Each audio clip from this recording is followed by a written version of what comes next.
الحمدللہ وکفا وسلام علی عباد اللہ الذین اصطفى اما بعد اعوذ باللہ من الشیطان الرجیم بسم اللہ الرحمن الرحیم لمسجد اسس علی التقوى من اول یوم احق ان تقوم فیہ رجال یحبون ان یتطہروا واللہ یحب المطہرین وقال النبی صلی اللہ علیہ وسلم مفتاح الجنة الصلاة ومفتاح الصلاة الطہور وقال النبی صلی اللہ علیہ وسلم ان امتی یدعون یوم القیامة غرا محجلین من آثار الوضوء فمن استطاع منکم ان یطیل غرته فلیفعل او کما قال علیہ الصلاة والسلام۔ محترم بزرگوں اور دینی بھائیوں، میں نے جو آیت کریمہ اور احادیث مبارکہ آپ کے سامنے پڑھی ہے اس کی روشنی میں کچھ باتیں عرض کرنا چاہتا ہوں۔ دیکھیے، نبی پاک صلی اللہ علیہ وسلم کی ذات اقدس پوری انسانیت کے لیے ایک انعام اور ایک نعمت ہے۔ نبی پاک صلی اللہ علیہ وسلم نے ہر اعتبار سے انسانوں کی رہبری اور رہنمائی فرمائی۔ تمام مسائل کے اندر، تمام چیزوں کے اندر جتنی بھی ضرورتیں انسان کو پیش آ سکتی ہے، ماں کے گود سے لے کر قبر میں جانے تک تمام چیزوں کو نبی پاک صلی اللہ علیہ وسلم نے واضح طور پر کھول کر لوگوں کے سامنے بیان کر دیا، سمجھا دیا۔ چنانچہ ایک مشرکین نے اعتراض کیا بطور استہزاء کے، مذاق کے طور پر، حضرت سلمان فارسی رضی اللہ عنہ کے سامنے مذاق کے طور پر نبی پاک صلی اللہ علیہ وسلم کا مذاق اڑایا، اور انہوں نے کہا کہ تمہارا نبی کیسا ہے جو ایک طہارت تک کا طریقہ بتاتا ہے، پیشاب پخانے کا طریقہ بتاتا ہے، یہ نبی کیسا ہے؟ چنانچہ حضرت سلمان فارسی رضی اللہ عنہ نے اس کو جو جواب دیا، انہوں نے کہا جی ہاں، کیوں نہیں، ہمارے نبی پاک صلی اللہ علیہ وسلم ہمارے کو ہر چیز سکھاتا ہے، یہاں تک کہ جو قضاء حاجت کے، ضرورت کے، طہارت کے جو مسائل ہے، جو موٹی موٹی چیزیں ہیں، وہ بھی بتاتا ہے ہمارے نبی۔ اور یہ کوئی عیب کی چیز نہیں ہے، بلکہ یہ تو کامل ہونے کی دلیل ہے۔ انسان اس وقت تک مکمل نہیں ہو سکتا جب تک کہ اس کے بدن کے متعلق اس کو معلومات نہ ہو کہ ہمارے بدن سے کیا چیز نکلنے والی چیز ناپاک ہے، گندگی ہے۔ جب تک اس کو معلوم نہیں ہے پاکی اور ناپاکی کا مسائل، وہ کامل ہی نہیں، انسان ہی کامل نہیں ہے، مسلمان دور کی بات ہے۔ کامل انسان ہونے کے لیے اس کو معلوم ہونا کہ ہمارے جسم سے جو نکلنے والی چیز ہے، کون سی چیز گندگی ہے، کون سی چیز ناپاک ہے، اور کون سی چیز کیا نکلنے سے وضو ٹوٹتا ہے اور کن چیزوں سے غسل ٹوٹ جاتا ہے، یہ چیزیں انسان کو معلوم ہونا۔ اگر معلوم ہے تو واقعی وہ کامل انسان ہے، اگر نہیں معلوم ہے تو آدمی ناقص ہے، وہ ناقص آدمی ہے۔ چنانچہ نبی پاک صلی اللہ علیہ وسلم نے فرمایا جنت کی چابی نماز ہے، مفتاح الجنت الصلاۃ، جنت کی چابی نماز، اور نماز کی کنجی، نماز کی چابی طہارت، نماز کی چابی طہارت۔ اسی طرح اللہ کے نبی نے ایک دوسری حدیث کے اندر ارشاد فرمایا الطہور شطر الایمان، یہ جو پاکی ہے نا، پاکی آدھا ایمان ہے، نظافت، پاکی، یہ آدھا ایمان ہے۔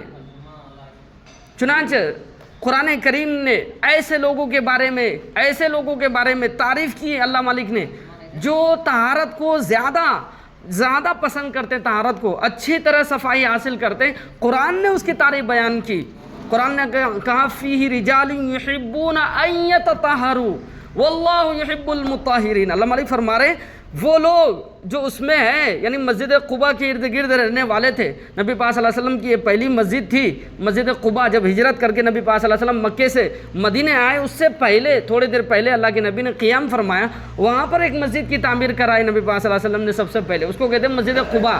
اس کے بارے میں قرآن نے فرمایا کہ اس مسجد کے ارد گرد جو لوگ رہنے والے ہیں، اس کو آباد کرنے والے، وہ طہارت بہت اچھی طریقے سے کرتے ہو۔ اللہ نے قرآن کے اندر فرمایا فی رجال یحبون ان یتطہروا واللہ یحب المطہرین۔ اللہ مالک بھی پاکی کو زیادہ پسند کرتے۔ چنانچہ اس سے پوچھا گیا بھئی آپ لوگ کرتے کیا ہیں؟ اللہ قرآن کے اندر آیت نازل فرما رہے، تمہارے بارے میں تعریف کر رہا ہے، تم لوگ طہارت کیسے حاصل کرتے؟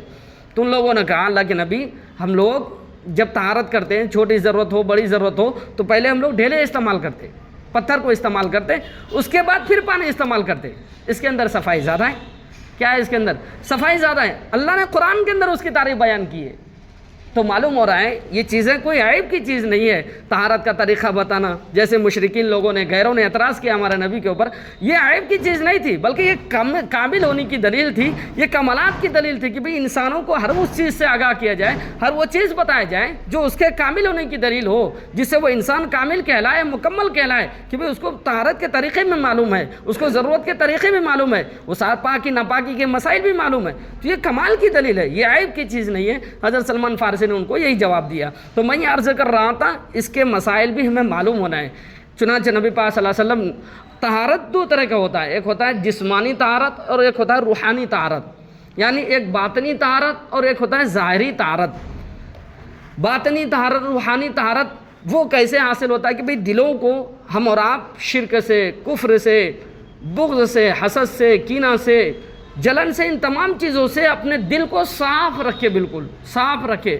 حرام چیزوں سے اپنے آپ کو بچائے، ناپاک چیزوں سے، گندی چیزوں سے جس کو اللہ نے منع فرمایا ہے، ان چیزوں کو استعمال سے اپنے آپ کو بچائے. اسی طرح کفر و شرک کی گندگی، بغض، حسد، کسی کے تعلق سے دشمنیاں، یہ تمام چیزوں سے اپنے دل کو بالکل صاف کر لے. اس کو کہتے ہیں روحانی پاکیزگی، روحانی طہارت، باطنی طہارت. یہ کیسے حاصل ہوتا ہے؟ بعض مرتبہ خود سے بھی حاصل ہو جاتا ہے یہ چیزیں، کتابیں پڑھ کر، اللہ والوں کی صحبتوں میں رہ کر یہ جو بیعت کرتے ہیں، یہ جو مرید بنتے ہیں، یہ پیر صاحب کا کام یہی ہوتا ہے، طہارت کرانا، اس کو باطنی طہارت کرانا. اللہ کے نبی علیہ الصلوۃ والسلام کا مقصد بھی دنیا میں بھیجنے کا یہی تھا. اللہ نے قرآن کے اندر فرما رہا ہے وَيُزَكِّيهِمْ وَيُعَلِّمُهُمُ الْكِتَابَ. نبی کو ہم نے اس لیے بھیجا ہے تاکہ وہ لوگوں کے دلوں کی صفائی کرے، کفر کی گندگی اس کے دلوں سے نکالے، ایک خدا کی وحدانیت کو اس کے دل کے اندر ڈالے. یہ جو بہت سارے خداؤں کا تصور ان کے دلوں کے اندر جم گیا ہے، اس کو نکالے، کفر کی گندگی سے، شرک کی گندگی سے، بغض و حسد سے، کینہ سے، ایک دوسرے کی دشمنیاں، ایک دوسرے سے جلن، یہ تمام چیزیں نکالے، اس کو صاف کرے، انسان کو پاک کرے، ان کے دل کو. یہی مقصد تھا ہمارے نبی کا دنیا میں آنے کا، اور یہی کام بزرگ اللہ والے کرتے ہیں. تو یہ کیا ہے؟ اس سے باطنی طہارت حاصل ہوتا ہے. اور ایک طہارت ہے ظاہری طہارت، جسمانی طہارت جس کو کہتے ہیں، ظاہری طہارت.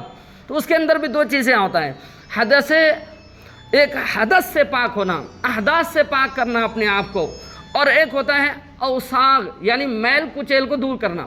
حدث کے اندر بھی دو قسمیں آتے ہیں، ایک بڑی نجاست اور ایک چھوٹی نجاست، ایک بڑی نجاست اور ایک چھوٹی نجاست. چنانچہ نبی پاک صلی اللہ علیہ وسلم کی حدیث موجود ہے، اللہ کے نبی علیہ الصلوۃ والسلام نے فرمایا اذا اتیتم الغائط لا تستقبلوا القبلة بغائط ولا بول ولا تستدبروها ولكن شرقوا او غربوا. حضور نے فرمایا جب تم طہارت کے لیے جاؤ تو نہ قبلے کی طرف پیٹ کرو اور نہ اپنا چہرہ کرو، نہ قبلے کی طرف پیشاب کرنا ہے اور نہ ادھر پیٹ کر کے ادھر پیشاب کرنا ہے. نہیں، پیشاب پخانے جو ہے وہ قبلے کی طرف نہ کرو. لا تستقبلوا القبلة ولا تستدبروها. پھر کدھر کرنا ہے؟ حضور نے فرمایا ادھر ایسا ہو، لیکن اس طرف نہ ہو. یہ ہمارے نبی پاک صلی اللہ علیہ وسلم نے طریقہ بتایا کہ قبلے کی طرف کیا ہے، آپ کو پیشاب بھی نہیں کرنا ہے، ادھر پیٹ کر کے بھی نہیں کرنا ہے. اسی طرح نبی پاک صلی اللہ علیہ وسلم، حضرت عائشہ فرماتی ہیں کہ اللہ کے نبی علیہ الصلوۃ والسلام جب طہارت کے لیے جاتے تھے تو ٹوپیاں پہن لے کے جاتے تھے، سر کو چھپا کر جاتے تھے. ہمارے یہاں اتار کے جاتے، سر کو چھپا کر جاتے تھے. بھائی جو رکھنے کی چیزیں ہیں نا، وہ چیزیں ہیں جو قرآن کی آیت ہیں. اگر آپ کے پاس قرآن کی آیت ہے، قرآن ہے جیب کے اندر یا ہاتھ کے اندر، اس کو یا اللہ اور نبی کا نام لکھا ہوا ہے کسی کاغذ کے اندر، کسی ٹکڑے کے، اس کو نکالنے کا حکم ہے. ٹوپی نکال کر جانے کا حکم نہیں ہے. یہ غلط چیزیں عوام کے اندر مشہور ہو گئی. لوگ دیکھتا ہوں میں ٹوپی پہن کے آتے ہیں، وہ طہارت ضرورت کھانے جانے سے پہلے وہ ٹوپی اتار کر پھر جاتا ہے. بھائی سر چھپانے کا حکم ہے حدیث کے اندر. حضرت عائشہ کی حدیث روایت ہے، حضرت عائشہ فرماتی ہے اللہ کے نبی کو دیکھا میں نے، وہ طہارت کے لیے جا رہے ہیں، ضرورت کے لیے جا رہے ہیں اور سر کو چھپا کر جا رہے ہیں، سر کو چھپا کر جا رہے ہیں. تو اس کا بھی کیا ہے، خیال رکھنی چاہیے. تو میں یہ عرض کر رہا تھا طہارت تک کی بھی طریقہ نبی پاک صلی اللہ علیہ وسلم نے امت کو بتایا کہ ہم قبلے کی طرف نہ بیٹھے، ہم قبلے کی طرف پیٹھ نہ کریں. اسی طرح نبی پاک صلی اللہ علیہ وسلم نے فرمایا کہ جب ہم کھلے میدان کے اندر طہارت کریں تو اپنے جسم کو کھڑے ہو کر ہی نہ کھولے، بلکہ کیا ہے جب بیٹھنے کی حالت میں آ جائیں جب کھولے. اسی طرح نبی پاک صلی اللہ علیہ وسلم نے فرمایا کہ ہر اس جگہ پر جو گندی جگہ ہے وہاں پر بائیں پیر سے داخل ہو جائے. اسی طرح نبی پاک صلی اللہ علیہ وسلم نے فرمایا ہر ایسی جگہ جو گندی ہوتی ہے وہاں پر شیطانوں کا قبضہ ہوتا ہے، وہاں شیطان رہتا ہے. وہ بسیرا کرتا ہے، اس کا ٹھکانہ وہی گندی جگہ ہے۔ تو ہر ایسی جگہ پر جب اگر ہم جائیں تو دعا پڑھ کر جائیں۔ نبی پاک صلی اللہ علیہ وسلم نے طہارت کی دعا بتلایا، اللہم انی اعوذ بک من الخبث والخبائث، دعا پڑھتا ہے۔ یہ دعا پڑھ لے کے جائیں تو اللہ تبارک و تعالیٰ، اللہ کے نبی نے فرمایا، انسان اور شیطان کے درمیان اللہ پردہ ڈال دیتا ہے، نہیں تو وہ ہماری شرمگاہوں سے کھیلتا ہے، کہہ رہے ہیں شیطان کھیل لگاتا ہے۔ اس لیے کیا ہے، دعا پڑھ کر جائیں، بائیں پیر سے داخل ہو دعا پڑھ کر داخل ہو۔ اسی طرح طہارت کھانے کے اندر، ضرورت کھانے کے اندر بات کرنا یہ بالکل منع ہے، ناجائز ہے۔ ہاں اگر سخت مجبوری ہے، بے انتہا ضرورت ہے، تو اب آپ کو گنجائش ہے بات کر لینے کی تھوڑی سی، نہیں تو ضرورت کھانے کے اندر بات کرنا حدیث کے اندر منع بتلایا گیا ہے۔ اسی طرح ہر اس چیز سے طہارت کرنے کے بعد جو ہے نا، میں نے بتایا کہ نبی پاک صلی اللہ علیہ وسلم کے زمانے میں وہ لوگ جو قباء کے ارد گرد رہنے والے تھے، ان لوگوں کی اللہ نے تعریف بیان کی قرآن کے اندر۔ کیوں؟ وہ صفائی کی وجہ سے تعریف بیان کی، فیہ رجال یحبون ان یتطہروا، وہ بہت طہارت کے اندر بے انتہا کیا اہتمام کرتے تھے طہارت کا۔ کیا کرتے تھے؟ ڈھیلے بھی استعمال کرتے تھے، پھر کیا ہے، پانیاں استعمال کرتے تھے۔ اب ہمارے یہاں پر کچھ تصورات ایسے بھی آ گئے لوگوں کے ذہنوں کے اندر کہ اگر ڈھیلے سے، بعض لوگ تو یہ کہتے ہیں ڈھیلے سے اگر استنجا کر لیا، طہارت کر لیا تو طہارت ہی نہیں ہوا۔ بعض لوگ یہ سمجھتے ہیں کہ نہیں، پہلے ڈھیلے سے کرنا پھر پانی سے کرنا یہ ضروری ہے۔ ایسا کچھ نہیں ہے، یہ سہولت کے لیے تھا۔ ہاں اگر آپ دونوں چیزیں استعمال کر لے رہے تو بڑی اچھی بات ہے۔ اللہ نے ایسے لوگوں کی تعریف بیان کی ہے جو طہارت کے اندر اچھا اہتمام کرتا ہے، پہلے ڈھیلے استعمال کرے، یا یہ کہ اب اس کی جگہ پر ٹیشو پیپر آ گیا، پیپر استعمال کرے آپ، پھر پانی استعمال کریں، تو ایسے لوگ قابل تعریف ہے، اللہ کی نظر میں محمود ہے، پسندیدہ ہے ایسے لوگ۔ لیکن اگر نہ ہو، وہ ضرورت کے لیے تھا، وہ بھئی اس زمانے کے اندر بہت سارے علاقے ایسے تھے جہاں پانیوں کا انتظام نہیں تھا، پانیوں کا، اور ڈھیلے جو ہے وہ سہولت سے انتظام ہو جاتا تھا، پتھر کہیں بھی مل جاتا، ڈھیلے کہیں بھی مل جاتا تھا۔ تو وہ علاقے جہاں پانی ہے ہی نہیں، پینے کے لیے ترس رہے ہو پانیوں کو، تو ایسے جگہوں پر کیا کرے پھر؟ اگر اس کو لازم اور ضروری قرار دیا جاتا کہ آپ کو طہارت جو ہے وہ صرف پانی سے ہی کرنا ہے، تو پھر ایسے لوگ بڑی مشکل کے اندر پڑ جاتے۔ ان کے نہانے کے لیے، پینے کے لیے پانی نہیں ہے، وہ نہانے کے لیے پانی کہاں سے لاتا، وہ ضرورت کے لیے پانی کہاں سے لاتا؟ تو ایسے علاقوں کے لیے کیا ہے، نبی پاک صلی اللہ علیہ وسلم کی روایت موجود ہے کہ ڈھیلے سے ایسے ہی پاک ہو جاتا ہے، پتھر سے طہارت ایسے ہی ہو جاتا ہے جیسے پانی سے ہوتا ہے۔ لیکن بہتر طریقہ کیا ہے کہ پہلے ہم ڈھیلے استعمال کریں، پھر کیا ہے، پانی بھی استعمال کریں۔ یہ اولا اور افضل طریقہ ہے۔ ایسا نہیں ہے کہ صرف پانی سے کر لے تو پانی سے استنجا ہی نہیں ہوتا، اس کا طہارت ہی نہیں ہوتا، ایسا کچھ بھی نہیں ہے۔ یہ لوگوں کے اندر تھوڑا سا ذہنوں کے اندر بیٹھ گیا یہ چیز ہے۔ تو میں یہ عرض کر رہا تھا، ایسے ہی نبی پاک صلی اللہ علیہ وسلم نے ہر ایسی چیز سے طہارت کرنے سے منع فرمایا ہے جو کیا ہے، کسی کی غذا ہے یا ناپاک چیز ہے، جیسے کہ گوبر سے، سوکھے ہوئے گوبر سے اگر کوئی استنجا کرنے لگے پتھر کے بجائے، اسے منع فرمایا نبی پاک صلی اللہ علیہ وسلم نے۔ حدیث کے اندر آتا ہے، اللہ کے نبی نے فرمایا گوبر سے، گھوڑے کے گوبر سے، لید سے، ایسے ہی ہڈیوں سے طہارت کرنے سے منع فرمایا ہے۔ یہ کچھ جو دوسرے مخلوقات ہیں اس کی غذائیں ہیں، جنات وغیرہ کی غذائیں، یہ ہڈیاں ہیں، اس لیے ان سے طہارت کرنے سے منع فرمایا نبی پاک صلی اللہ علیہ وسلم نے۔ اسی طرح کھانے کی چیزوں سے بھی طہارت کرنے سے اللہ کے نبی علیہ الصلوۃ والسلام نے منع فرمایا ہے کہ کھانے کی چیزیں ہیں، ایسی جو لکھنے کی چیزیں ہیں، کاغذ ہے، پیپر ہے، جس سے ہم کیا ہے لکھتے ہیں باضابطہ طور پر، اس سے بھی ہم طہارت نہیں کر لے سکتے۔ ہاں اگر وہ پیپر اسی کے لیے بنایا گیا ہے، جیسے ٹیشو پیپر ہے اسی کے لیے بنایا گیا ہے، تو ہم اس سے طہارت کر لے سکتے ہیں۔ اسی طرح نبی پاک صلی اللہ علیہ وسلم نے جو حدیث بیان فرمائی، لا تستقبلوا القبلۃ ولا تستدبروها، نہ قبلے کی طرف پیٹ کرنا ہے اور نہ قبلے کی طرف چہرہ کر کے پیشاب پاخانہ کرنا ہے، اس کا خاص خیال رکھنا چاہیے۔ بعض جگہوں پر ہم لوگوں کا جانا ہوتا ہے، بس اسٹینڈوں میں، ایسے اسپتالوں میں، تو وہاں پر بنے ہوئے ایسا نہیں رہتے، وہ قبلے کی طرف ہی بنے ہوئے رہتے، یا ادھر بنے ہوئے رہتے، مشرق کی طرف پیٹ کرنا پڑتا ہے۔ تو ایسے جگہ پر خاص خیال رکھا جائے کہ کوئی حتی الامکان بچنے کی کوشش کرے کہ اللہ کے نبی نے منع فرمایا، حدیث کے اندر ہے لا تستقبلوا القبلۃ، قبلے کی طرف چہرہ کرنا ہی نہیں ہے، نہ ولا تستدبروها، نہ اس کی طرف پیٹ کرنا ہے، تو تھوڑا گھوم کر بیٹھے، ایسا بیٹھے کہ قبلے کی طرف نہ ہو، حتی الامکان کیا ہے بچنا چاہیے۔ ان چیزوں سے نبی پاک صلی اللہ علیہ وسلم نے منع فرمایا ہے۔ ایسے ہی نبی پاک صلی اللہ علیہ وسلم نے طہارت کرنے کے سلسلے میں حدیث موجود ہے، اللہ کے نبی نے فرمایا ہر ایسی جگہ پر طہارت نہ کرو جو لوگوں کی گزرنے کی جگہ ہو، راستے کے اندر، سڑکوں کے کنارے پر، گلیوں کے کنارے پر پیشاب پخانے نہ کیا کرو، اس سے لوگوں کی تکلیف ہوگی، اس سے لوگوں کو تکلیف ہوگی، اس بو سے اس کو تکلیف محسوس ہوگی۔ حضور نے منع فرمایا راستے میں، چورستے پر، راستے میں، جھاڑ کے نیچے جہاں پر سایہ دار درخت ہے، جھاڑ ہے، وہاں پر لوگ عام طور پر بیٹھ جاتے ہیں دھوپ میں، ایسی جگہوں پر منع کیا ہے، ایسے پانی کے اندر، ایسے سورج اور چاند کی طرف رخ کر کے ایسا کیا ہے پیشاب کیا جائے، ہوا کے رخ کی طرف، وہ سب اپنے چہرے کے اوپر ہی پڑے گا نا۔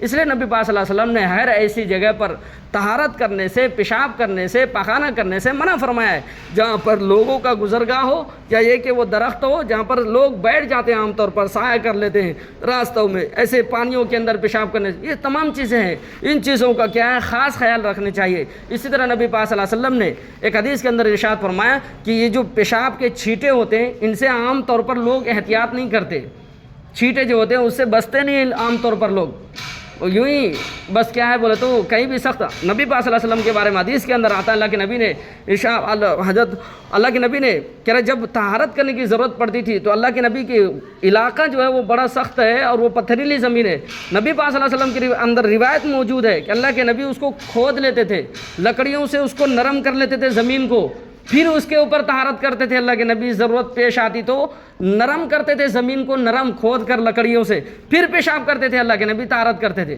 کیوں؟ تاکہ وہ چھینٹیں ہمارے کو پڑ نہ جائے، ہم لوگ جہاں چاہے ادھر کیا ہے شروع ہو جاتے ہیں، تو اس سے کیا ہوتا ہے اس بے احتیاطی کی وجہ سے۔ اللہ کے نبی کی حدیث ہے، حضرت ابو بکر رضی اللہ عنہ فرماتے ہیں کہ اللہ کے نبی علیہ الصلوۃ والسلام کا گزر ایک قبرستان کے پاس سے ہوا، دیکھا کہ دو آدمیوں کو حضور نے فرمایا ان دو قبر والوں کو عذاب ہو رہا ہے، اور کہا عذاب وہ بھی بڑا گناہ کرنے کی وجہ سے نہیں کہ بہت بڑا پاپ اور جرم انہوں نے دنیا کے اندر کیا ہو، کہا نہیں، بس چھوٹی سی چیز کی وجہ سے ان کو عذاب ہو رہا ہے۔ ایک تو ان میں سے ایک شخص کو عذاب اس لیے ہو رہا ہے کہ یہ پیشاب کی چھینٹوں سے بچتا نہیں تھا، یہ پیشاب کی چھینٹوں سے نہیں بچتا تھا، اور دوسرے کو عذاب اس لیے ہو رہا ہے کہ یہ غیبت کیا کرتا تھا، دوسروں کی چغلی غیبت لگایا کرتا تھا، اس کی وجہ سے اس کو عذاب ہو رہا ہے۔ تو دیکھو حدیث کے اندر آتا ہے کہ پیشاب کی چھینٹوں سے نہ بچنے کی وجہ سے عذاب ہو رہا ہے، اللہ کے نبی نے عذاب ہوتا ہوا دیکھا، اللہ کے نبی کو دکھایا گیا اس کو عذاب ہو رہا ہے، تو ہمیں اور آپ کو چاہیے کہ اس کا خوب اہتمام کرے، بھئی پیشاب کی چھینٹوں سے اپنے آپ کو کیا ہے بچائیں۔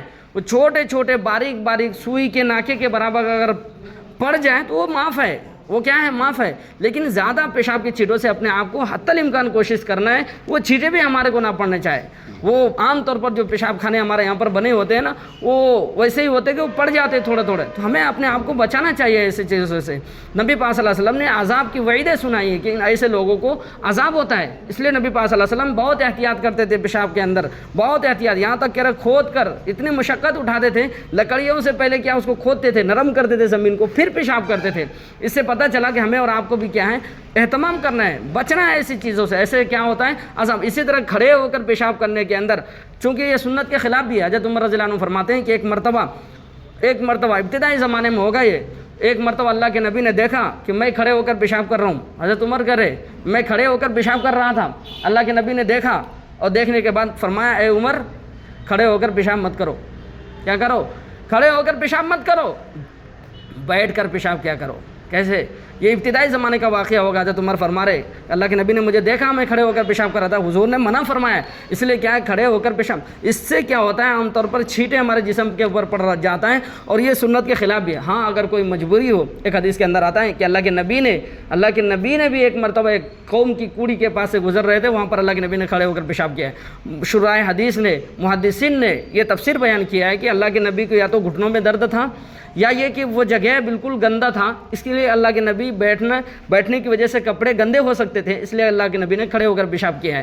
تو اگر کوئی مجبوری ہو، جیسے بوڑھے آدمی ہوتے ہیں ان سے بیٹھا نہیں جاتا ہے، مجبوری کی حالت میں کیا ہے بیٹھ کر کھڑے ہو کر پیشاب کر لے سکتے ہیں، جیسے بس اسٹینڈوں کے اندر پورا پیشاب خانہ، وہ طہارت خانہ پورا گندا ہوتا ہے، ایسے جگہوں پر مجبوری کی حالت میں کیا آپ کو اجازت ہے، لیکن عام حالت کے اندر کیا ہے بیٹھ کر ہی پیشاب کرنی چاہیے، یہی سنت طریقہ ہے۔ کھڑے ہو کر پیشاب کرنا یہ سنت کے خلاف ہے۔ بعض لوگ نوجوانوں کو ہم نے دیکھا ہے، بعض نوجوانوں کو وہ جینس ان کا جو پینٹ ہوتا ہے وہ بہت ٹائٹ ہوتا ہے، وہ کھڑے ہو کر پیشاب کر رہا ہے، یہ کوئی مجبوری نہیں ہے، آپ بوڑھے نہیں ہیں اور آپ کے پیر میں درد نہیں ہے، آپ اتنے ٹائٹ کیوں پڑ رہے ہیں، وہ اتنے فٹنگ اور اتنے ٹائٹ کیوں پہن رہے ہیں جینس؟ بھائی تھوڑا ڈھیلے سے پہنو تاکہ آپ بیٹھ سکو، کھڑے ہو کے پیشاب کر رہے ہیں مسجدوں کے اندر بھی۔ تو ایسی چیزوں سے کیا اپنے آپ کو بچانا چاہیے. وہ سنت کے خلاف عمل ہے. پیشاب کر رہے ہیں نا بھائی, گناہ مل رہا ہے. کیا مل رہا ہے؟ سنت چھوڑنے کے. بھائی ایسا کام کرے بھائی جس سے ثواب بھی ملے. تو میں یہ عرض کر رہا تھا, حضرت سلمان فارسی رضی اللہ عنہ کے سامنے ایک غیر مسلم نے اعتراض کیا کہ تمہارا نبی کیسا بھائی, پیشاب کا طریقہ بتا رہا ہے, بیٹھ کے کرنا, کھڑے ہو کے کرنا, پاخانہ کرنے کا طریقہ بتا رہا ہے, کیسا نبی ہے؟ تو سلمان فارسی رضی اللہ عنہ انہوں نے مذاق کے طور پر کہا, استہزاء کیا, انہوں نے مذاق اڑایا.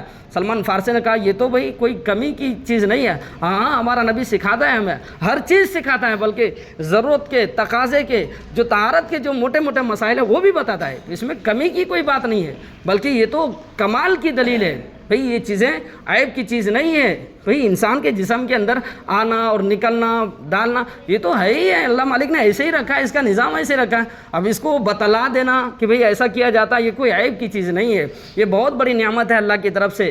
اندر ہمارے کو کھانا چلے جانا اور نکل جانا, یہ بڑی نعمت ہے اللہ کی طرف سے. ہمیں اس کا احساس نہیں ہوتا. احساس کس کو ہوتا ہے؟ جا کے اسپتالوں میں جا کر پوچھو, جب اس کو ناک کے ذریعے سے کھانا پہنچایا جا رہا ہے, اس کو پوچھو کیا حالت, کیا کتنی بڑی نعمت ہے یہ زبان کے ذریعے سے, ہاتھ کے ذریعے سے لقمہ ڈال لینا, یہ کتنی بڑی نعمت ہے, اس کو پوچھو. ایک بادشاہ کا واقعہ ہے نا, لکھا ہے, ایک بادشاہ کا واقعہ لکھا ہے کتابوں کے اندر کہ وہ بادشاہ شکار کرنے گیا, شکار کرنے کہہ رہا ہے, وہ بہت دور تک چلا گیا.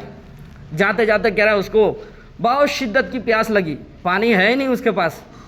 تو ایک باغ کے اندر, انگور کے باغ کے اندر گیا, کہہ رہا ہے کہ شاید وہاں پر کیا ہے, کچھ پانیاں مل جائے, یا یہ کہ وہ انگور کا رس پی کر جو ہے نا اپنی پیاس بجھا لی جائے. چنانچہ بادشاہ سلامت نے, جو انگور کا باغ کا مالک تھا, اس سے کہا کہ بھئی آپ ہمیں ایک گلاس نچوڑ کر جو ہے نا اس کو پلایا جائے, انگور کا رس, پیاس لگ رہی مجھے. تو باغ کے مالک نے کہا میں تو نہیں دے سکتا, فری میں ایسا تو پلا نہیں سکتا بھائی, اجرت دو اس کی. کیا دو؟ اس کی قیمت ادا کرو. بادشاہ سے کہا. بادشاہ نے کہا کیا قیمت ہے؟ کہا اس کی قیمت یہ ہے, ایک گلاس کی آدھی سلطنت. کتنے؟ آپ کی جو حکمرانی جہاں تک ہے نا, آدھی حکومت دے دو مجھے, تب میں یہ گلاس پانی دوں گا تمہیں. اب مرتا تو کیا نہیں کرتا, اس نے آدھی سلطنت اس کو دے دی. کیا کر دی؟ ایک گلاس جوس لینے کے لیے آدھی سلطنت دے دی انہوں نے. اس کے بعد پی لیا, کہہ رہا ہے, پینے کے بعد کہہ رہا ہے, اب وہ پی تو لیا, کہہ رہا ہے وہ اتر نہیں رہا اس کی. کیا ہو رہا ہے؟ پی تو لیا, کہہ رہا ہے اندر پیاس تو بجھ گئی, جان تو بچ گئی, لیکن اب آگے نکل نہیں رہا ہے, کہہ رہا ہے. پھر ڈاکٹروں کے پاس گیا, کہہ رہا ہے حکیم لوگوں کے پاس, اس زمانے میں حکیم لوگ ہوا کرتے تھے, کہہ رہے ان کے پاس گیا اور اس سے کہا کہ بھئی اب میں تو پی تو لیا, یہ نکل تو نہیں رہا ہے. کہا, ڈاکٹروں نے کہا بھئی نکالنے میں تو نکال سکتا ہوں, لیکن نکالنے کے لیے اس کی اجرت جو ہے نا, مزدوری, وہ آدھی سلطنت دینا پڑے گا. جب دوں گا میں, جب میں یہ کام کروں گا, آپ کا علاج کروں گا. کیا ہے؟ آدھی سلطنت دو تو میں تمہارا علاج کر سکتا ہوں بھائی. سو بادشاہ نے کہا ٹھیک ہے بھائی, وہ آدھی سلطنت بھی تو لے لے, کیا کر لے, لیکن میرا علاج تو کر دے, میں تو جان جا رہی ہے. کیا ہو رہا ہے؟ پیشاب کی نہ اترنے کی وجہ سے جان جا رہی ہے, آدھی سلطنت بھی دے دی. تو معلوم ہو رہا ہے وہ پوری جو بادشاہ کی حکومت تھی نا, وہ ایک گلاس پانی بس, اتنی ہی اس کی قیمت تھی. کتنے تھی؟ وہ ڈال لینا اور نکال لینا. تو یہ بہت بڑی نعمت ہے, یہ ہمیں اس کا احساس نہیں ہوتا ہے. بھئی کھانا صحیح سے ہضم ہو جانا, پانی اندر جانا, پھر باہر نکل آنا صحیح سلامت, یہ بہت بڑی نعمت ہے. اس کا ہمیں قدر اور احساس نہیں ہوتا. یہ کب ہوگا؟ جب ہم بیمار پڑ جائیں گے. کب ہوگا اس کا احساس ہوگا کہ اللہ نے کتنی بڑی چیز ہمیں دی ہے, کتنی بڑی نعمتوں سے نوازا ہے. خیر میں یہ عرض کر رہا تھا, اللہ کے نبی علیہ الصلوۃ والسلام نے یہ تمام چیزوں کا طریقہ بتایا ہے. اسی طریقے سے اگر ہم کریں گے تو اس پر کیا ہے, ہمیں ثواب بھی ملے گا. اس پر کیا ملے گا؟ سنتوں پر عمل کرنے سے ثواب ملتا ہے. تو اس طہارت کے طریقے اگر ہم کرتے ہی ہیں نا بھائی, اس طریقے سے کریں جس طریقے سے نبی نے فرمایا کہ بھائی بائیں پیر سے داخل ہو, اب بائیں پیر سے داخل ہو, دعا پڑھ کے جاؤ, دعا پڑھ کے جاؤ, بھائی نکلو تو دعا پڑھو, دائیں پیر پہلے نکالو, پھر دعا پڑھ کے نکلو. اس طریقے سے اگر ہم کریں گے تو ہمیں کیا ہے, اس پر ثواب ملے گا. اسی طرح قبلے کی طرف کرنے سے منع فرمایا, ہم نہ کریں, اس سے بچیں. اللہ مالک کیا فرمائیں گے؟ اجر عطا فرمائیں گے ہمیں. تو میں یہ عرض کر رہا تھا, یہ تو ہے طہارت کے طریقے. اور اس کے بعد کیا ہوتا ہے, وضو کرتے ہیں ہم لوگ. وضو تو کرنے جانتے ہیں سب, لیکن ایک چیز ہے جو ہم کیا ہے چھوڑ دیتے, مسواک کرنا. نبی پاک صلی اللہ علیہ وسلم کی بہت اہم سنت ہے. نبی پاک صلی اللہ علیہ وسلم نے فرمایا اس زبان سے ہم کیا ہے قرآن نکالتے ہیں. کیا کرتے ہیں؟ قرآن پڑھتے ہیں نا, اس زبان کو پاک رکھا کرو, اس دانت کو صاف رکھا کرو. کیا کرو؟ مسواک کیا کرو, مسواک لکڑی سے. کیسے؟ ہاں نہیں کرتے, اس سنت کو چھوڑ دیا ہم لوگوں نے. اس کے اندر بہت فائدے ہیں. نبی پاک صلی اللہ علیہ وسلم نے فرمایا کہ وہ نماز ہے جو آپ بغیر مسواک کے پڑھتے ہیں, بس ایک نماز کا ثواب ملتا ہے. اور وہ نماز جو مسواک کر کے پڑھتے ہیں آپ, 70 نمازوں کا ثواب ملتا ہے. کتنی بڑی فضیلت کی بات ہے. خود حضرت علی رضی اللہ عنہ فرماتے ہیں کہ اس کے اندر فائدے بھی بے انتہا ہے. اس کے اندر مسواک کے اندر فائدے بے انتہا ہے۔ حضرت علی رضی اللہ عنہ فرماتے ہیں اس سے بلغم دور ہوتا ہے۔ کیا ہو جاتا ہے؟ وہ جو بہت سارے امراض ہوتے ہیں دانتوں کے، بہت سارے کیڑے مکوڑے لگنے کے رہتے ہیں، وہ ساری بیماریاں کہہ رہے ہیں وہ مسواک سے دور ہو جاتا ہے، ساری بیماریاں۔ تو ہمیں کرنی چاہیے، اس کا کیا ہے اہتمام کریں۔ ہم لوگوں نے اس کو چھوڑ دیا ہے، یہ سنت ہی تو ہے، بولتے ہیں سنت ہی تو ہے، یہ سنت یہ اپنانے کی چیز ہے۔ سنت یہ ہمارے نبی کے طریقے کو کہتے ہیں۔ ہر سنت کے اندر جتنی بھی سنتیں ہیں، اب انگریز لوگ ریسرچ کر رہا ہے، تحقیق کر رہا ہے کہ بھئی مسلمانوں کی جو نبی ہے انہوں نے اس طرح کا وضو کرنے کے لیے کیوں کہا، یہ نماز پڑھنے ایسا کیوں کہا، یہ کتے اگر برتن میں منہ ڈال دے تو یہ 7 مرتبہ دھونے کے لیے کیوں کہا، 3 مرتبہ اب کر رہے وہ تحقیق۔ کب کر رہے؟ ہمارے نبی نے 1450 سال پہلے فرما دیا تھا کہ بھئی جب کتا برتن میں منہ ڈال دے اس کو 7 مرتبہ دے۔ انہوں نے ریسرچ کیا، تحقیق کیا، تو کہہ رہے کہ بھئی 7 مرتبہ دھونے کے بعد حضور نے فرمایا 6 مرتبہ پانی لے کے دھو، 1 مرتبہ اس کو مٹی لگا کر اس کو دھو، ملو برتن کو، جس برتن کے اندر کتا منہ ڈال دے۔ یہ حضور نے فرمایا، حدیث ہے، بلکہ بعض روایت کے اندر 3 مرتبہ دھونے کا بھی آتا ہے۔ خیر نبی نے یہ کہا، انگریز لوگوں نے کہا کہ بھئی مسلمانوں کے نبی نے کہا ہے، انہوں نے تحقیق کیا تو 6 مرتبہ دھویا، تو وہ جو ان کے لعاب کا جو اثر رہتا نا، جو زہر رہتا ہے، وہ کہہ رہا گیا نہیں۔ جب مٹی سے پاک کیا، اس کو دھویا، لگا کے پھر دھویا تو پورا چلا گیا، وہ جتنے بھی جراثیم رہتے ہیں ان کے تھوک کے ساتھ جو بھی چیز آتا ہے وہ سب ختم ہو گیا۔ چونکہ مٹی کے اندر وہ صلاحیت ہے، وہ طاقت ہے، اس لیے تو مردے کو بالکل بو کچھ بھی نہیں آتا مردے کو جب ہم دفن کرتے ہیں مٹی کے اندر مرے ہوئے جانوروں کو۔ کیوں؟ وہ صلاحیت اس کے اندر طاقت ہے، جذب کر لیتا ہے، وہ ختم کر دیتا ہے اس اثر کو، اس جراثیم کو۔ تو اتنے سارے فائدے ہیں، وہ اب ریسرچ کر رہا ہے، تحقیق کر رہا ہے۔ ہمارے نبی نے پہلے بتا دیا، 1450 سال پہلے یہ ساری چیزیں بتا دیا۔ تو ہر سنت کے اندر سجدے کرنے میں، رکوع کرنے میں، یہ وضو کرنے میں، ہر چیز کے اندر فائدہ ہے۔ وہ ہمارے کو فائدہ نظر نہیں آ رہا ہے۔ ہمارے نبی نے جس طریقے کو اپنایا ہے، جس کام کو کرنے کے لیے کہا ہے، اس کام کے اندر انسان کا فائدہ ہے، چاہے اس کو فائدہ نظر آئے نہ نظر آئے۔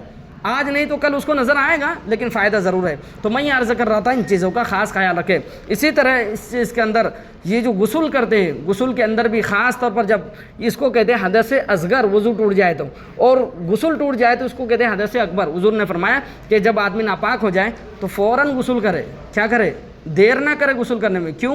نبی پاک صلی اللہ علیہ وسلم نے فرمایا کہ انسان کے ساتھ صرف انسان خالی نہیں رہتا ہے، اس کے ساتھ فرشتے رہتے ہیں، پاک مخلوق فرشتے رہتے ہیں ان کے ساتھ۔ اور ہر اس گھر کے اندر فرشتے داخل نہیں ہوتے جس گھر کے اندر کتا ہو، یا جس گھر کے اندر تصویر لگی ہوئی ہو، یا جس گھر کے اندر ناپاک انسان ہو، اس گھر کے اندر رحمت کے فرشتے داخل ہی نہیں ہوتے۔ اس لیے حضور نے فرمایا کہ جلدی غسل کرنے میں کیا کرے آدمی؟ جلدی کرے۔ بھئی ناپاک ہو گیا، ایسا نہیں دن بھر ویسے ہی ناپاک ہی رہے، صاف ہو جاؤ، نہا لو، پانی نہا لو۔ اس کے اندر ایک چیز کیا ہے غلط یہ کرتے ہیں ہمارے یہاں پر، ہمارے معاشرے کے اندر پھیل گیا وہ چیزیں۔ دیکھو غسل کے لیے شریعت کے اندر ایک بھی ایسی دعا نہیں ہے جو غسل کے لیے اللہ کے نبی نے بتایا ہو۔ غسل کے لیے کوئی دعا ہے ہی نہیں، پورے قرآن کے اندر، پورے ذخیرہ احادیث کے اندر کوئی ایسا دعا آپ دکھا دیں مجھے، ہو ہی نہیں سکتا ہے ہی نہیں۔ غسل کے لیے کوئی دعا ہو کہ وہ دعا پڑھ لینے سے، غسل کا پانی پڑھ لینے سے آدمی پاک ہو جائے گا۔ بھئی پاک ہونے کے لیے آپ کو نہانا پڑے گا۔ پاک ہونے کے لیے شریعت نے کوئی دعا بتلایا نہیں ہے۔ وہ ہمارے یہاں پر جو بچیاں ناپاک ہو جاتی ہے یا کوئی ناپاک ہو جاتا ہے، وہ غسل کا پانی پڑھانے کے لیے آتے ہیں، ہمارے پاس بھی آتے ہیں۔ اس کو سمجھ لینے چاہیے شریعت نے کوئی دعا ایجاد ہی نہیں کیا ہے، نبی پاک صلی اللہ علیہ وسلم نے کوئی دعا بتلایا نہیں۔ وہ دعا نہیں ہے، وہ نیت ہے۔ نیت صرف کس کو کہتے ہیں؟ دل کے ارادے کو۔ اس کے پڑھ لینے سے، اس کو پڑھ کر دم کر لینے سے آدمی پاک نہیں ہوتا ہے۔ تم ہزار لاکھوں مرتبہ تم اس دعا کو پڑھ لو، پاک نہیں ہوگے۔ اس کے لیے آپ کو غسل کرنا پڑے گا، اس کے لیے آپ کو غسل کرنا۔ تو یاد رکھ لینے چاہیے ہمارے بچیاں جب ناپاک ہو جائیں تو پاک ہونے کے لیے مولوی صاحب سے دعا پڑھوا لیں گے پاک ہو جائے گا، ایسا کچھ بھی نہیں ہے۔ اس کو وہ پانی سے نہلانا پڑے گا، اس کو جو غسل کے فرائض ہیں اس کا اہتمام کرانا ہے۔ اسی طرح غسل کے اندر ایک چیز کیا ہوتے ہیں ہمارے یہاں پر، غسل کر لیتے ہیں پھر جا کر مسجد میں پھر وضو کر لیتے ہیں۔ بھائی وضو پہلے کر لینے کا ہے، سنت طریقہ یہی ہے غسل کا، پہلے آپ وضو کریں پھر غسل کریں، پہلے آپ وضو کریں پھر غسل کرے تو وضو کا بھی ثواب مل جائے گا۔ اب پانی نہا لیا پھر آگے مسجد میں پھر وضو کر دے، بھئی پانی نہا لیا تو وضو بھی ہو گیا، غسل بھی ہو گیا آپ کا۔ یہ پانی آپ ضائع کر رہے، گناہ ملے گا آپ کو۔ کیا ملے گا؟ جیسے ہوتا نا ہمارے نبی صلی اللہ علیہ وسلم نے فرمایا جیسے وضو کے 3 بار ہی دھونا ہے اعضاء کو، 3 بار۔ کتنے بار؟ پانی کم ہے، 1 بار میں بھی آپ کو وضو ہو جائے گا۔ تھوڑا زیادہ ہے، 2 بار بھی دھو لیں گے آپ کو وضو ہو جائے گا۔ اور زیادہ ہے 3 بار دھونا ہے، 3 بار سے زیادہ حضور نے فرمایا وضو کے اندر 3 بار ہی دھونا ہے۔ جو زیادہ دھو رہا ہے کہ حضور نے فرمایا برا کیا، ظلم کیا، اس نے کیا کیا؟ اس نے پانی کو ضائع کیا، برا کیا، ظلم کیا۔ بعض لوگ شکی ہوتے ایک بار نہیں، وہ 10 بار بھی چہرے کو دیتے، پتہ نہیں سوکھا رہ گیا کیا. تو وہ شک ہے. کم سے کم حضور نے فرمایا زیادہ سے زیادہ کم سے کم 1 بار بھی دھو لو وضو ہو جائے گا آپ کا. 2 بار دھو لو ناقص ہوگا. یہ بولے تو کامل سنت 3 بار دھونا ہے، زیادہ سے زیادہ 3 بار. اس سے زیادہ دھونے والا ظالم، اس سے زیادہ دھونے والا اس نے ظلم کیا، برا کیا اس نے. حضور نے فرمایا ایسے غسل کے اندر ہے بھئی، غسل کے اندر جو چیزیں ضروری ہے اس کو کر لیا تو آپ کا غسل ہو گیا. آپ نے چہرے پر سر پر پانی ڈال لیا، دائیں طرف ڈال دیا، بائیں طرف ڈال دیا. جو غسل کے اندر جو ضروری چیزیں ہیں وہ ہے کہ بھئی کلی کرنا. اگر آپ ناپاک ہیں کلی کریں، آپ ناک میں پانی ڈالیں. بھئی دین بہت آسان ہے، ہم نے اور آپ نے سیکھا نہیں. بہت سارے لوگ ایسے نوجوان ہیں جس کو پتہ ہی نہیں ہے اب غسل کن چیزوں کے نکلنے سے غسل ٹوٹتا ہے، یہ تک بھی پتہ نہیں ہے اس کو. اور پاک ہونے کے لیے کیا کرنا پڑتا ہے یہ تک، بس مولوی صاحب کے پاس جاؤ غسل کا پانی پڑا لو پاک ہو جاتے. یہ چیزیں ہیں بھئی. دین بہت آسان ہے. حضور نے فرمایا دین یسرن، دین بہت آسان ہے. یہ اسلام جو ہے نا بہت آسان مذہب ہے اور بالکل صاف ستھرا مذہب ہے. صاف چٹیل میدان کی طرح حضور نے فرمایا. اس میں اندر کوئی چیز ایسی نہیں کہ جو سمجھ میں نہ آئے ہمارے کو اور آپ کو. ہر ایک چیز کھول کر نبی پاک صلی اللہ علیہ وسلم نے سمجھا دیا ہمیں، اور ہم اور آپ سمجھنے کے لیے تیار نہیں ہے. دین آسان ہے بھائی. اگر کوئی آدمی 60 سال سے 50 سال سے نماز پڑھ رہا ہے، غسل کر رہا ہے لیکن ناک میں پانی نہیں ڈال رہا ہے، پورے ٹینکی کے پانی بھی آپ استعمال کر لیں آپ پاک نہیں ہو. سمندر میں جا کر آپ کود جائیں لیکن جب بھی آپ پاک نہیں ہوتے. جب تک آپ کے ناک کے اندر پانی نہیں جائے گا آپ کا غسل ہی نہیں ہوا. اب ایک آدمی ہے 30 سال سے نماز پڑھ رہا ہے، غسل کر رہا ہے وہ لیکن ناک میں پانی نہیں ڈال رہا ہے، نماز ہی نہیں ہوگی اس کی. حج کی حج بھی نہیں ہوگا اس کا. کیوں بولے تو وہ پاک ہی نہیں ہوا وہ. اب ظاہر سے بات ہے کتنے آسان تھا بھئی. ناک میں پورا بدن نہا لیا اس نے، پورے ٹینکی کا پانی ختم کر لیا. بھئی ناک میں پانی ڈالنے میں کیا تھا اس کو؟ نہیں معلوم ہو کے کرا نا ایسا. تو بہت آسان ہے. دین کیا ہے؟ سیکھنا. جو چیزیں ضروری ہے اس کو سیکھنا. ایسے ہی کلی کرنا ہے فرض ہے. نماز کے اندر غسل کے اندر کلی کرنا فرض ہے. اگر کوئی انسان نہا لے رہا ہے، پانی خوب نہا رہا ہے، ڈھیر سارا ڈال لے رہا ہے اپنے بدن کے اوپر، بس کلی نہیں کر رہا ہے، اس کا غسل ہی نہیں ہوگا. وہ جتنے سال سے نماز پڑھ رہا ہے ایک بھی نماز نہیں ہوگی اس کی. تو اس چیز کو کیا ہے؟ سیکھے. ایسے ہی نماز کے اندر ہے ایک فرض ہے. نماز کے اندر تھوڑی سی چیزیں ہیں، فرائض 6 چیزیں ہیں فرض نماز کے اندر جو ضروری ہے. اس میں سے ایک فرض ہے تکبیر تحریمہ کہنا. دیکھو کتنے آسان ہے تکبیر تحریمہ کہنا، یعنی اللہ اکبر بولنا. یہ صرف امام صاحب ہی نہ بولے بلکہ مقتدیوں کو بولنا بھی فرض ہے. بھائی بعض لوگوں کو ہم نے دیکھا ہے وہ آتا ہے بس ہاتھ اٹھاتا ہے، امام صاحب نے اللہ اکبر کہہ دیا ہاتھ اٹھاتا اور باندھ لیتا ہے، نماز ہی نہیں ہوئی. وہ کتنے سال سے بھی نماز پڑھ رہا ہے اس کی نماز ہی نہیں ہے. حالانکہ اگر اس کو معلوم رہتا کہ بھائی پہلی مرتبہ اللہ اکبر بولنا فرض ہے، دوسری مرتبہ رکوع میں جانے کے لیے یا سجدے میں جانے کے لیے بولنا فرض نہیں ہے، وہ سنت ہے. لیکن پہلی مرتبہ اللہ اکبر بولنا صرف امام صاحب کے اوپر نہیں ہر ایک کے اوپر ضروری ہے. اگر معلوم رہتا تو کیوں نہیں بول لیتا؟ بول لے سکتا تھا نا. پہلی مرتبہ اللہ اکبر بولنے میں کیا ہے اس کو؟ بہت سارے ہیں جو آتا ہے بس ہاتھ باندھ لیتا ہے، بس امام صاحب نے اللہ اکبر کہہ دیا نا بس ہاتھ باندھ لیتا ہے ایسا کر کے، نماز ہی نہیں ہوئی. کیوں؟ وہ چیز فرض ہے. پہلی مرتبہ اللہ اکبر بولنا کیا ہے؟ تو معلوم رہتا تو کر لے سکتا تھا نا. معلوم نہ ہونے کی وجہ سے کیا ہے نہیں کر رہا ہے. تو اس چیز کا کیا ہے خیال رکھے. جو دین کی جو بنیادی چیز ہے نا، ضروری چیز ہے نا، اس کو کیا ہے سیکھے. اس کو کیا کرے؟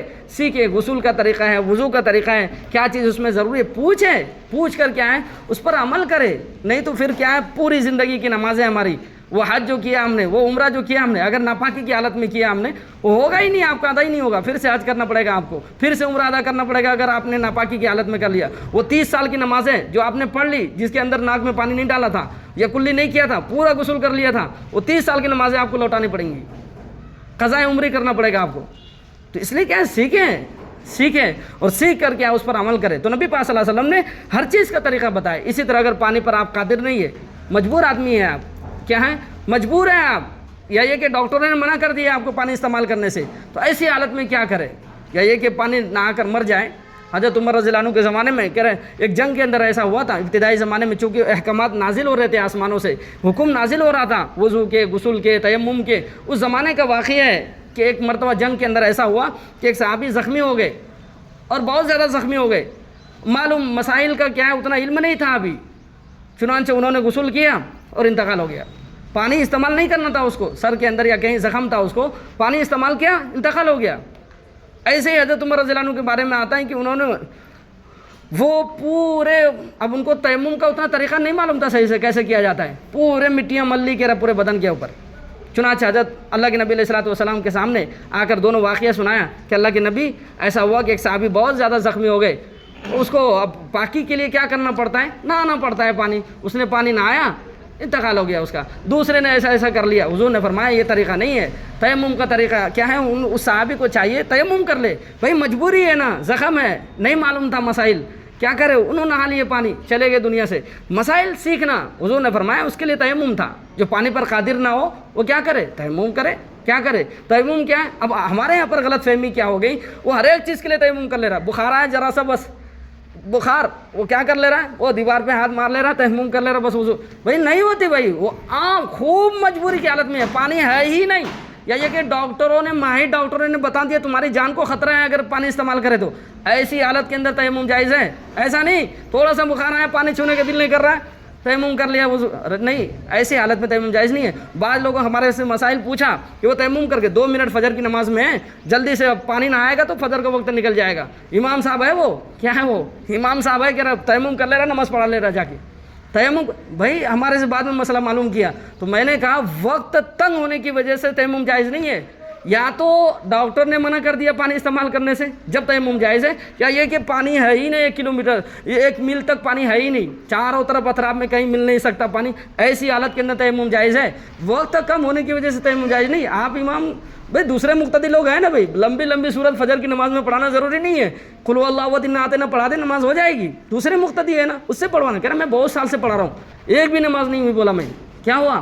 بھائی لوگوں کو مسائل نہ ہونے کی وجہ سے ایسا ہو رہا ہے، سیکھیں، معلوم کریں، معلوم کر کے اس پر کیا ہے عمل کریں۔ تو میں یہ عرض کر رہا تھا نبی پاک صلی اللہ علیہ وسلم نے یہ تمام طریقے امت کو سکھایا، اپنے شاگردوں کو، صحابہ کو، ماننے والوں کو، سارے چیز کا طریقہ، پیشاب خانے میں جانے تک کا طریقہ نبی پاک صلی اللہ علیہ وسلم نے بتایا، اور یہ کوئی عیب کی چیز نہیں، یہ انسان کے کامل ہونے کی دلیل ہے۔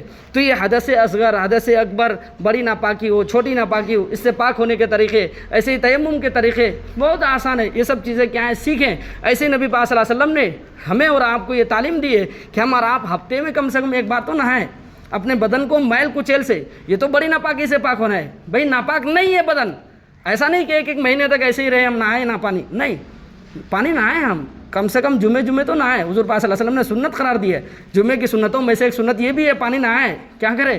پانی نہا کر آئے، جمعے کی سنت ہے، ہفتے میں ایک بار تو نہاؤ کم سے کم، روز نہاؤ، روز نہیں نہا سکتے، 2 دن بعد 1 دن بعد نہاؤ کہ نہانے کے لیے۔ ایسے ہی جو ضروری چیزیں ہیں نبی پاک صلی اللہ علیہ وسلم نے مونچھوں کو کاٹنے کے لیے بتایا، حضور نے فرمایا انہکو شوارب واعفوا اللحیٰ، حضور نے فرمایا یہ یہودی لوگ، یہ غیر مسلم لوگ مونچھوں کو کاٹتے نہیں، کیا کرتے وہ ایسے ہی چھوڑ لیتے، پال لیتے اس کو، کیا کر لیتے؟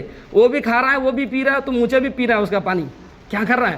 ایسا مسلمان نہ کرے، کیا کرے؟ اس کی مخالفت کرے یہودیوں کی، کیا کرے؟ وہ لوگ چھوڑ لیتے مونچھوں کو، بڑی بڑی مونچھیں رکھ لیتے، وہ پانی پی رہا تو مونچھ بھی اندر میں جا رہا ہے، کھانا کھا رہا تو وہ بھی کھا رہا ہے کھانا کو، تو ایسا مسلمان نہ کرے، صاف کرے اپنے مونچھوں کو، کیا کرے؟